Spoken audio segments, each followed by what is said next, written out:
আমরা যখন শাপলা ফুল আবেদন করি তখনই কিন্তু এই প্রশ্নগুলো ছিল এবং আমরা কিন্তু সেই ব্যাখ্যাগুলোও দিয়েছি এবং এটার আইনি ভিত্তিটা জেনে শুনেই আমরা এটা আবেদন করেছি। ফলে ইসি আসলে কোন প্রেক্ষিতে বা কোন ব্যাখ্যাতে এটা বললেন এটা আমাদের কাছে পরিষ্কার না এখনও। কারণ জাতীয় প্রতীকের যে বিষয়টা সেটা আমরা সিএসির সাথে কথা বলেছি যে জাতীয় প্রতীক কেবল শাপলা নয়, এটা প্যাকেজ। ধানের শীষ রয়েছে, তারকা রয়েছে এবং ধানের শীষ তারকা আরও দুটি দলের মার্কা রয়েছে, সো শাপলা কেন হইতে পারবে না? আর যদি জাতীয় ফল বা ফুলের ক্ষেত্রে আসা হয়, জাতীয় ফলও একটা দলের প্রতীক রয়েছে, তাহলে জাতীয় ফুল হিসেবে কেন থাকবে না? ফলে ইসি যে ব্যাখ্যাটি দিয়েছে সেই ব্যাখ্যাটা গ্রহণযোগ্য না এবং এই ইসি আসলে এটা কি নিরপেক্ষ আচরণ করছে কি না এটা তো সন্দেহ তৈরি হচ্ছে। কারণ আমরা প্রথম থেকে বলে আসছি যে ইলেকশন কমিশন নিরপেক্ষ আচরণ করছে না, একটা দলের দিকে ঝুঁকে গেছে। ফলে এটা দিন থেকে দিন আরও স্পষ্ট হচ্ছে এবং যদি এরকম হয় তাহলে এই ইসি গ্রহণযোগ্যতা হারাবে একটা সুষ্ঠু নির্বাচন দেওয়ার ক্ষেত্রে। কারণ একটা রাজনৈতিক দলের নিবন্ধনের ক্ষেত্রে তারা বাধা তৈরি করতেছে। যখন আমরা তৃণমূলে কাজ করতেছি এবং সারা দেশে একটা গণজোয়ার এনসিপির পক্ষে তৈরি হচ্ছে, ঠিক সেই সময়টায় ইসি কোনো ধরনের ব্যাখ্যা ছাড়াই একটা সিদ্ধান্ত দিয়ে দিচ্ছে যে শাপলা মার্কাটা নেওয়া যাবে না। সো আমরা ইসির কাছ থেকে আরও পরিষ্কার ব্যাখ্যা পেলে তারপর হয়তো এই বিষয়ে আমরা কথা বলবো আর কি। এটা তো বললাম যে ইসি তো প্রথম থেকে এই ইসির গঠন প্রক্রিয়া নিয়ে প্রশ্ন রয়েছে। ইসি একটা রাজনৈতিক দলের দিকেই বেশি ঝুঁকে গেছে, নিরপেক্ষতা হারাচ্ছে, এই কথাগুলো আমরা এর আগেও বলে আসছিলাম।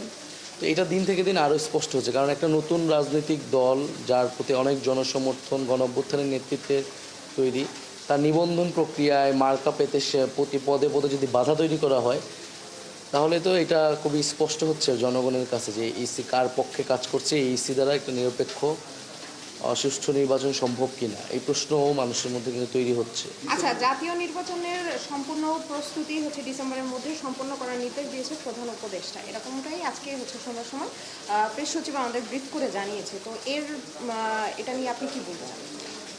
কতটুকু প্রস্তুত এনসিপি? এনসিপি নির্বাচনে অংশগ্রহণ করবে বলেই রাজনৈতিক দল হিসেবে আত্মপ্রকাশ করেছে।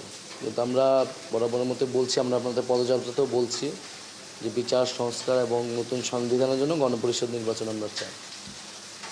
প্রধান উপদেষ্টা বলেছিলেন জুলাই ঘোষণাপত্র দিবেন, উনি দেননি নির্ধারিত সময়ের মধ্যে। বলেছিলেন জুলাই মাসে জুলাই সনদ আসবে ঐক্যমত্য কমিশনের মাধ্যমে, তো সেটা আমরা দেখতেছি সনদ আসে কি আসে না।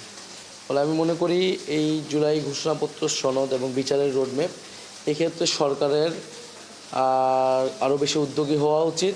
এরপরে নির্বাচনের প্রক্রিয়ার পাশাপাশি চলমান থাকতে পারে, সেটা নিয়ে আমাদের আপত্তি নেই। কিন্তু আমরা নির্বাচন নিয়ে সরকারের যেই তড়িঘড়ি, কিন্তু আমরা কিন্তু বিচার বা সংস্কার, সনদ, ঘোষণাপত্র এটা নিয়ে সরকারের কোনো অবস্থান দেখতে পাচ্ছি না। ফলে আমরা সরকারকে কিন্তু প্রথম থেকেই বলেছি সরকার যাতে কোনো দলের চাপে কোনো সিদ্ধান্ত না নেয়, সেটি গণঅভ্যুত্থানের সাথে প্রতারণা হবে। এবং সার্বিকভাবেই গণঅভ্যুত্থানের যে আকাঙ্ক্ষা ছিল, সাধারণ মানুষের যে প্রত্যাশা এবং সবগুলো রাজনৈতিক দলের কথা বিবেচনা করেই আসলে সরকারের সিদ্ধান্ত নেওয়া উচিত। ইলেকশন সরকার এর আগে একবার বলেছে এপ্রিলে, তারপরে লন্ডন বৈঠকের পরে আসলো ফেব্রুয়ারিতে, এখন ডিসেম্বরে। তাহলে এইটা তো এই সরকার যদি এই ধরনের টালমাটাল পরিস্থিতি থাকে তাহলে জনগণ কিন্তু বিভ্রান্ত হচ্ছে বারবার। সো নির্বাচন অবশ্যই হতে হবে, নির্বাচনের প্রক্রিয়া চলমান থাকতে পারে, কিন্তু তার আগে এই ধাপগুলো পূরণ করে যেতে হবে, যে বিচারের রোডম্যাপ, জুলাই ঘোষণাপত্র সংস্কার এবং পরবর্তীতে নির্বাচনের সুস্পষ্ট একটা তারিখ। গণপরিষদ নির্বাচন নিয়ে আর বিষয়টা কি, মানে গণপরিষদ নির্বাচনের দিকেই যাবে এনসিপি বলছে। আর মূলত হলো আজকে কিন্তু আক্তার একটি কথা বলেছে যে নতুন সংবিধান প্রণয়ন না হলে গণপরিষদ নির্বাচনে যাবে না, সেই বিষয়টি নিয়ে যদি একটু বলেন। গণপরিষদ নির্বাচন তো আমরা যেহেতু সংবিধানের পুরো মৌলিক কাঠামোর পরিবর্তনের কথা বলতেছি, তাহলে এই পদ্ধতি, এই প্রক্রিয়াগুলো কিভাবে বাস্তবায়ন হবে এটি কিন্তু ঐক্যমত্য কমিশনে এখনও নির্ধারিত হয়নি। তারা 6টা পদ্ধতির কথা প্রস্তাবনায় ছিল, সেখান থেকে আমরা একটা পদ্ধতির কথা প্রচারণা বলতেছি দাবি আকারে, যে গণপরিষদ এবং আইনসভায় একই সাথে নির্বাচন হতে হবে, না হলে এই সংবিধান সংস্কারের কোনো মূল্য থাকবে না। আসলে পরবর্তীতে যে কোনো সরকার বা আদালতে এটি চ্যালেঞ্জ হবে, এটি পরিবর্তিত হয়ে যাবে। ফলে একটা টেকসই সংস্কারের জন্য আমাদের নতুন সংবিধান এবং গণপরিষদ নির্বাচন লাগবে। ফলে ঐক্যমত প্রক্রিয়া গেলে সেটা বোঝা যাবে সেইটা আসলে কোন প্রক্রিয়া যাচ্ছে, কিন্তু আমরা আমাদের জায়গা থেকে গণপরিষদ নির্বাচন অটল থাকবো। এই যে নির্বাচনকে কেন্দ্র করে যে আইন শৃঙ্খলা বাহিনীকে আরো প্রশিক্ষণ দেওয়ার কথা বলেছে এই ডিসেম্বরের মধ্যে, তো নির্বাচন কে সামনে রেখে আইন শৃঙ্খলা বাহিনী কতটা তৎপর বলে মনে হয় আপনার? সেটা প্রশিক্ষণের তো অবশ্যই প্রয়োজন, শুধু নির্বাচনের জন্য না, দেশের দৈনন্দিন যে আইন শৃঙ্খলা পরিস্থিতি সেটা ঠিক করার জন্য পুলিশ সংস্কার এবং আইন শৃঙ্খলাকে আরও সক্রিয় হতে হবে। কারণ এই অবস্থায় তো আসলে নির্বাচনও সম্ভব না, যে এই পুলিশ যে অবস্থা, সেটার ক্ষেত্রে প্রশিক্ষণ আসলেই প্রয়োজন। এটাকে তো আমরা ইতিবাচক হিসেবেই দেখি। 3রা আগস্ট নিয়ে যদি একটু জানতে চাই, যেখানেই যাওয়া হচ্ছে আমরা দেখছি যে 3রা আগস্টে সবাইকে যেতে বলা হচ্ছে শহীদ মিনারে। এক দফার ঘোষণা যেভাবে 3রা আগস্টে এসেছিল গেল বছর, আরেকটি কি সেরকমই দিন দেখতে যাচ্ছে বাংলাদেশ?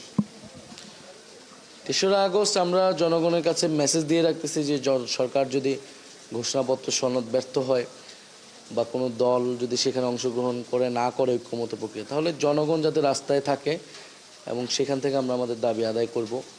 আর আমরা যে সারা দেশে মানুষের কথা শুনতেছি, মানুষের সমস্যাগুলো শুনতেছি, প্রত্যাশা আকাঙ্ক্ষার কথা, সেগুলোর ভিত্তিতে আমরা একটা ইস্তিহার প্রকাশ করব যেখানে মানুষের প্রত্যাশা এবং বাংলাদেশের রূপরেখাটি থাকবে। শেষ প্রশ্ন, আজকেও ককটেল বিস্ফোরণ হয়েছে, এরকম খবর আসলে আমরাও শুনেছি। এই যে ককটেল বিস্ফোরণ একাধিকবার একই স্থানে, বিষয়টি কীভাবে দেখছেন?